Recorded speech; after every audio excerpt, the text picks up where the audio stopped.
Then and Now, a history of the Buffalo Waterfront. Today, Canalside is a district in downtown Buffalo, New York that represents the revitalization of the waterfront in the city. It is a central hub for the culture of Buffalo, and many concerts, festivals, and other outdoor activities occur at Canalside throughout the year. The waterfront is historically significant to the development of Buffalo. This brief documentary will examine the history of Buffalo's waterfront from humble beginnings to economic growth and decline and today's revitalization. Part 1. Early Beginnings. Prior to 1800, before European settlers arrived to western New York, Iroquois Indians used the waterfront for fishing camps and settlements. The first Europeans to reach the area were missionaries and French explorers. It was formally planned and settled by Joseph Ellicott in 1804.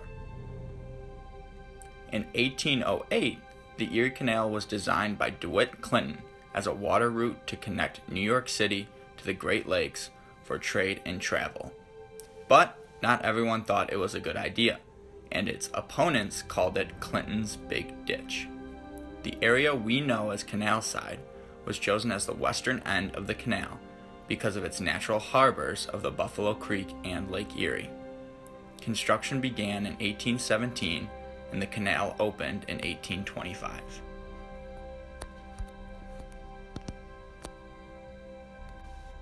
Part 2. Economic Growth. The Wedding of the Waters, as it was called, connected the Great Lakes to the Hudson River and the Atlantic Ocean. The trade and flow of people that followed changed Buffalo from a small village into a booming city. To accommodate for the increased boat traffic, additional networks of canalways were built. The main channel became known as the commercial slip. Buildings, businesses, and other industries lined the canal. One example is the invention of the grain elevator by Joseph Dart and Robert Dunbar in 1842. This allowed for grain to be stored, blended, reloaded, and transported. As a result, Buffalo became a major commercial hub for shipping and trading. Part 3. People and Culture of the Canal District. The commercial slip became a lively center of business in the mid-19th century. Warehouses, manufacturers, groceries, taverns, chandleries, restaurants, hotels, forwarding companies, and many other entrepreneurial businesses opened along the slip. These serviced the workers and merchants that had traveled along the canal, but it also serviced immigrants and the residents that lived in the growing city of Buffalo. Other establishments, like theaters, dance halls, brothels, prostitution, saloons, and gambling rings, created a unique social scene and brought frontier culture to the Canal District. These elements of vice, indulgences, and lawlessness led some travelers to compare the district to the Barbary Coast.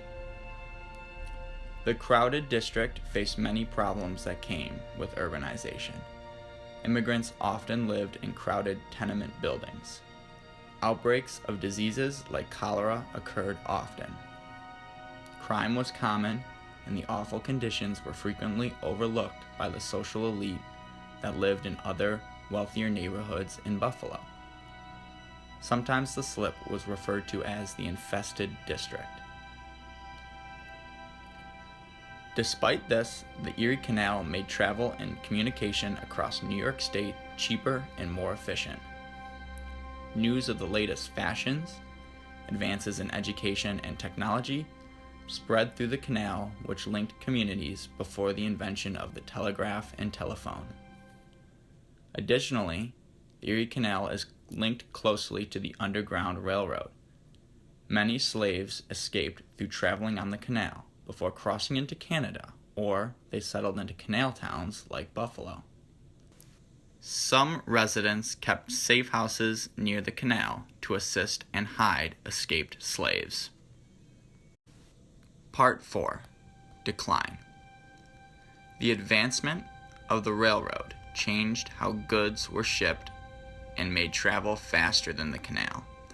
Buffalo transitioned into a railroad hub, and traffic diverted away from the waterfront. By the 20th century, Buffalo's economy was centered around other industries like steel and cement. The Welland Canal opened in 1932, and the St. Lawrence Seaway opened in 1952, which cut off Buffalo from water freight trade routes. Buffalo's population had grown to 500,000 people, but deindustrialization and suburbanization led to widespread economic decline. Urban renewal projects focused on building new highways. The I-190 Interstate, the New York Route 5 Skyway, and the New York Route 33 Kensington Expressway reshaped the city. Parts of the canal were filled in to construct the I-190. Many buildings along the commercial slip were demolished after years of deterioration. The Memorial Auditorium, which is known to Buffalonians as the Aud, was constructed over the district in 1940.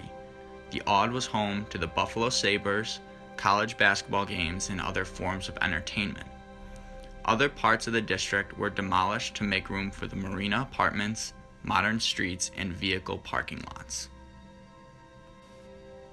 Part 5. Revitalization.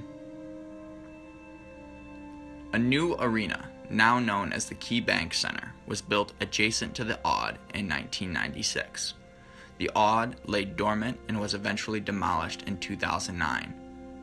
Archaeological digs uncovered the stone walls of the buried commercial slip and foundations of buildings that once lined the canal.